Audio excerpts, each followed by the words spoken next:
Unscripted.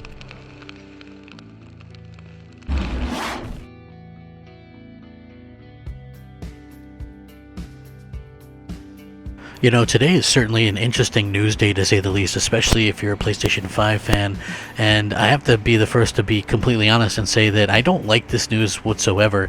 This is something that I really feel like it probably should have been done and said a while ago, and now it feels almost like PlayStation 5 owners have been tricked a little bit. I'm sure some probably won't care about this in the least, but for me personally, it's something that it kind of ticks me off because I spent a lot of time hyping this up, and then for it not to be true, you kind of feel bad about that or whatever, but you can only hype up what these companies tell you. And again, I sort of have to be reminded and remind everybody else that, hey, we have to be careful when we hype these people up and when we hype these companies up.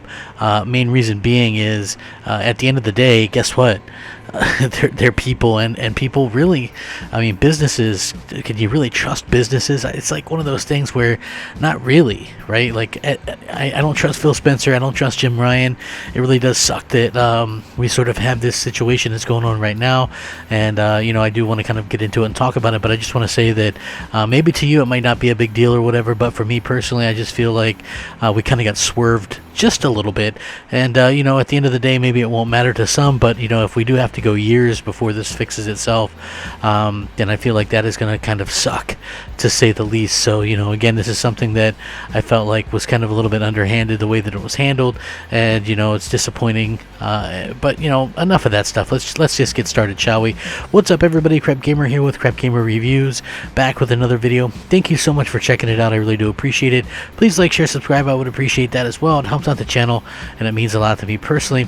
And if you wouldn't mind, could you please possibly hit that like button? It's the best way to help out a small channel, especially my little crappy little channel. So yeah, if you wouldn't mind helping out, that would be great.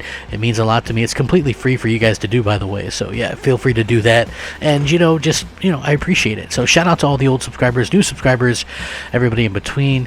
You are amazing people. So thank you so much for always rocking out with me.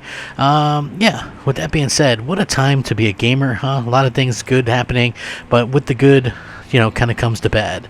And I feel like that's something that, we all are going to have to deal with a little bit. Jim Ryan did an interview, and what he said just kind of ticked me off, just like comes across as so nonsense because he sold us on something completely different. So Sony Active Entertainment CEO Jim Ryan famously stated that the company, quote unquote, believes in generations, and his tune has changed quite a bit in recent months. A number of PS5 blockbusters, including Spider-Man Miles Morales, Horizon Forbidden West, and now even possibly God of War Ragnarok, are going to be cross-gen titles, and other Sony executives have hinted that PS4 support will continue for at least another 2 to 3 years. So there's an interview that he did in the latest issue of Edge magazine, and Ryan was actually quoted as saying something completely different from 6 months ago when he was claiming it was a great time for games that can only be enjoyed on PS5, and now he insists that continuing to support the PS4 is simply the right and rational thing to do. And this is what he says, and I quote, I hate this. He says, "We do feel that we have a responsibility to that very large community and an opportunity to carry on making great PS4 games for as long as the need is still there. And I think that is the right thing to do. It's the rational thing to do. And I think you will see a tail with PS4 that you did not see with PS3. But that said, as time passes, you're going to see more and more emphasis on PS5 development, and the PS5 SKU will be the lead SKU." So again, from a business perspective, I totally understand this, right? You have 115 million PS4s out there. You don't want to abandon those people, but at the same time, I feel like even though he'll say, well, the games were built up from the ground up for the PS5, it doesn't really matter how many times him or Phil Spencer or somebody says it. The fact of the matter is this: you can get a great looking game. If it's a cross-gen game, you can get it. We've seen it. Miles Morales, a tremendous looking game, right? Even Sackboy, tremendous looking game. The problem is that's not where it's going to be held back. It's going to be held back from a design level standpoint. If you want to know what I'm talking about, just look at Halo Infinite. Halo Infinite, obviously, they're trying to reach certain parameters within that game. The 120 frames per second on the multiplayer, which means you're going to have to really kind of dull down the character models and the assets and stuff like that.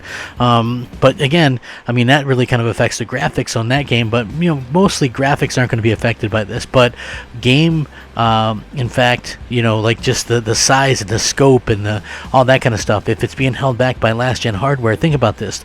PS4 and Xbox One were hardware that was actually developed in 2010 that released in 2013 in the form of these consoles. So we're already using consoles that, they're still supporting consoles that are, 10, 11 years old.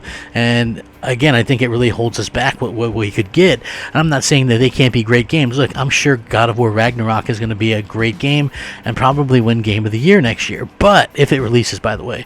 But with that being said, I'll always wonder what it could have been if it would have just released on the PlayStation 5. And maybe it still will just release on the PlayStation 5. But I just feel like, he's right on the whole tail part. Like, people were quick to give up the PS3 because it was a pain in the butt.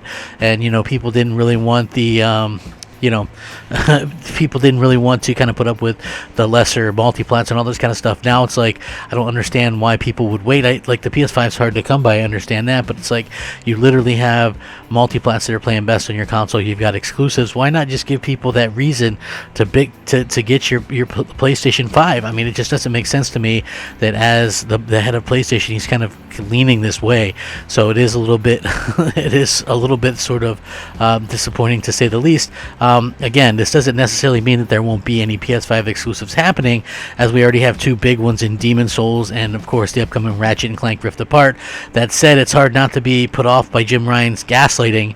If he just said, yes, we've changed strategies, and here are the reasons why, I think a lot of people would be willing to go along, but acting like cross-gen is simply the smart, rational option without acknowledging he was saying the exact opposite thing 6 months ago is very irritating. And even in this article, it's saying that, which I'll link in the description, and you guys can peruse that at your own particular leisure. Also, just come clean and tell us which games will or won't be cross-gen. Like, that's my main thing, right? Because there's a lot of people, like the Xbox fanboys, of course, because they're stuck with cross-gen too. Like, that was the whole thing. Like, PlayStation fans were like, hey, we're not going to be stuck with games held back, and now we are. Where Xbox fans are going to be stuck with that for the first couple of years as well. So now it looks like we're rushing out to get these new consoles. At least there's a few things on PlayStation that aren't, cross-gen, but for the most part, a lot of stuff is cross-gen, and, on Xbox, everything is cross-gen. So you have that kind of thing to kind of look at, and you're looking at this stuff and you're going, this is a little bit weird, because there's literally, if the stuff going forward is cross-gen, if Gran Turismo is cross-gen, if, Kena is cross-gen, we know that, what about, Horizon, that's cross-gen, if God of War is cross-gen as well, it literally means there's very little true reasons to buy a PlayStation 5, and it's super disappointing, and I do think that, we were misled a little bit. I'm not going to sit there and go, oh, I switched to this because I don't trust Jim Ryan, I don't trust Phil Spencer, I don't trust any of these trillion-dollar, billion-dollar companies or whatever. They're obviously all in it only for the money.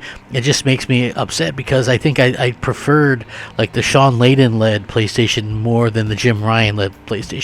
It's like he's kind of wishy-washy and a little bit all over the place here and there, and I'm just not really a fan of that, and it's like just something that really kind of upsets me, and just sort of like just kind of annoys me, because I think you'd rather know where you stand, in my opinion. And the fact is that we don't know where we stand, and that's a little bit I think disheartening, to say the least, because this is really something that as gamers we probably should have been told right up front, and the fact that we weren't told up front is something that's very, very upsetting, and it's very, very kind of, you just question, like, what the heck is going on here. That's, to me anyway, is something that I'm sitting there questioning, like, Jim, what are you doing? Like, people are trusting you to run PlayStation and not run it into the ground and actually pay attention to what the fans want.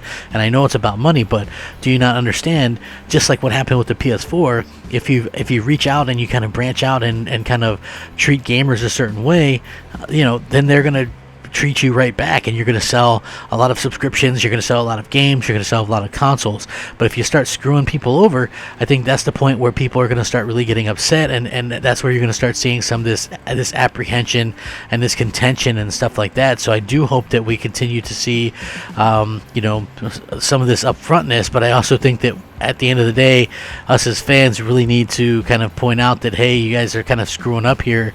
Can you please start to get things right, because this is not right at all.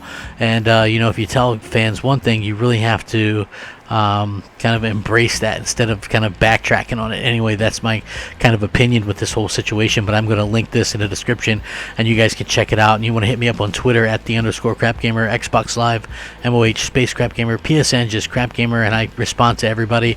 It might take me a couple days, but I will respond to everybody. And you know, even though I'm having a good time gaming and stuff, this is just one of those things that bugs me, because damn, just come clean about it. You know, just, hey, same thing with, like, that ticks me off about Microsoft. Just come clean. You want all your stuff on PlayStation and Nintendo, and you know it, we know it. Stop, you know, kind of pussyfooting around. Just let us know. Like, I hate this little wishy-washy stuff, but I would love your guys' thoughts and opinions on this. Please stay safe, happy, and healthy. Thank you so much for watching. Rack 'em up. Game on, my friends. Game on. Crapgamer out. Unscripted.